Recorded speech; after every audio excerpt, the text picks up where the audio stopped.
Talent or determination? Which one is more important for your success as a filmmaker? I just reread Haruki Murakami's What I Talk About When I Talk About Running.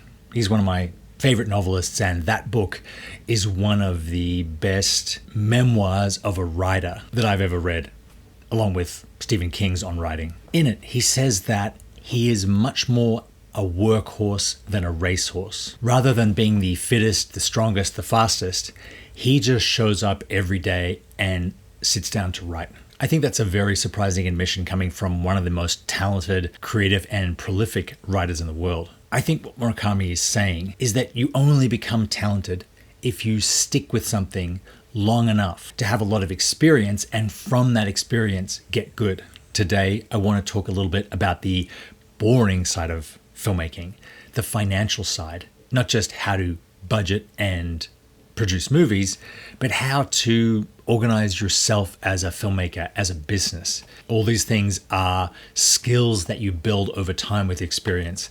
And without them, you don't get the chance to keep making films and keep getting better at your craft or your art. It probably won't surprise you to learn that I am not particularly detail orientated, and I don't particularly like doing all the paperwork, bookkeeping, compliance things that go with filmmaking. I think that if I wanted to be an accountant, I would have been an accountant. I personally feel that they take away from this wonderful life of a creative person. But over time, I have learned that unless you do them and do them well enough to survive, you don't get the chance to do all the fun stuff in filmmaking. I have a new course on Canon Masterclass called Finance for Filmmakers. In it, I go over everything you need to survive and thrive in the film business. Business structure, financial statements, paying taxes, incorporating, paying people, getting paid, as well as saving for retirement and the psychology of money and the blocks we all face when we deal with the financial side of our lives. It is free for a limited time because I want to give everyone the chance to upgrade their skills in this area and share what I've learned over 25 years of not really having any other job but this one. In it, I talk about things like dealing with cycles, how this month might be down from last month, but you need to compare it both to this same month last year and the year before, because you might just be in a slow period. About how budgeting is really critical, especially when you're saving money, because some of the money that you earn will be taken from you by the government in tax.